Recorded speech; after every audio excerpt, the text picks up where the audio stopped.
நமது அனுதின மன்னா ஊழியங்களின் வாழ்த்துக்களுடன் இன்றைய நற்செய்தி. நமது ஆவிக்குரிய வரம்பை எப்படி பாதுகாப்பது? இன்றைய வேதாகம பகுதி 2 நாளாகமும் 16ஆம் அதிகாரம் வசனங்கள் 1 முதல் 9 வரை. ஆசா அரசாண்ட 36ஆம் வருஷத்திலே இஸ்ரவேலின் ராஜாவாகிய பாஷா யூதாவுக்கு விரோதமாய் வந்து, ஒருவரும் யூதாவின் ராஜாவாகிய ஆசாவினிடத்தில் போக்கும் வரத்துமாய் இராதபடிக்கு ராமாவை கட்டினான்.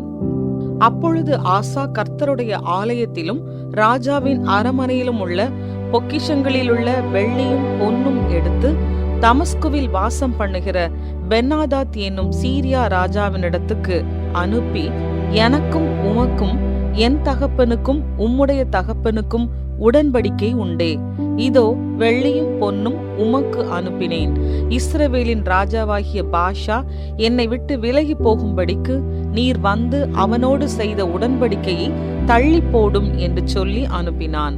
பென்னாதாத் ராஜாவாகிய ஆசாவுக்கு செவி கொடுத்து தனக்கு உண்டான சேனாபதிகளை இஸ்ரவேலின் பட்டணங்களுக்கு விரோதமாக அனுப்பினான். அவர்கள் ஈயோனையும் தானையும் ஆபேல் மாயிமையும் நப்தலி பட்டணங்களின் எல்லா பண்டக சாலைகளையும் முறிய அடித்தார்கள். இதை பாஷா கேட்டபோது ராமாவை கட்டுகிறதை நிறுத்தி தன் வேலையை விட்டு ஒழிந்தான்.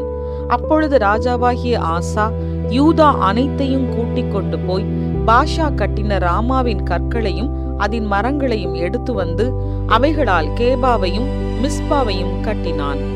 அக்காலத்திலே ஞான திருஷ்டிக்காரனாகிய அனானி யூதாவின் ராஜாவாகிய ஆசாவினிடத்தில் வந்து அவனை நோக்கி, நீர் உம்முடைய தேவனாகிய கர்த்தரை சார்ந்து கொள்ளாமல் சீரியாவின் ராஜாவை சார்ந்து கொண்டபடியினால் சீரியா ராஜாவின் இராணுவம் உமது கைக்கு தப்பி போயிற்று.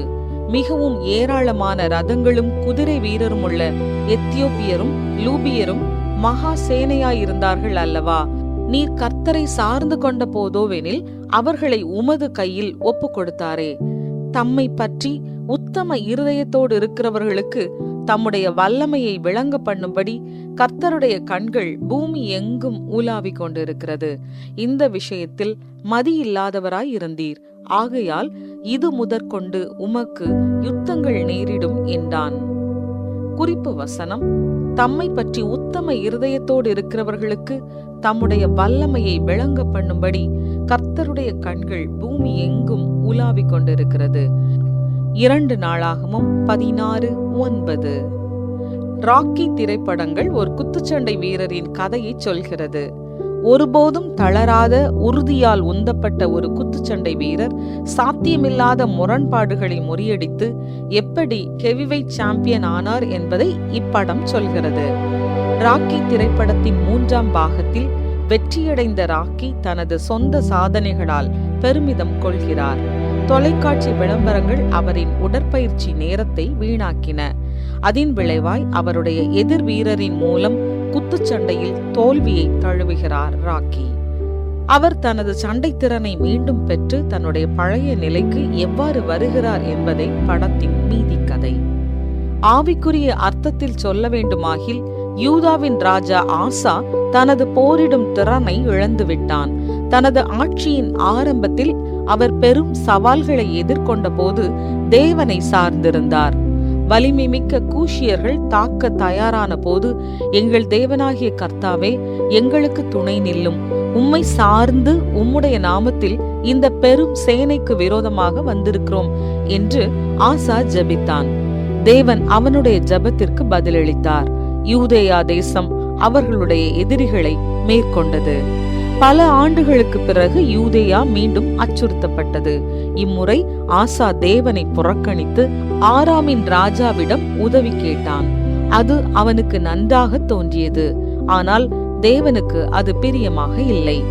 அவன் தேவனை நம்புவதை நிறுத்திவிட்டதாக அனானி தீர்க்கதரிசி ஆசாவிடம் கூறினான்.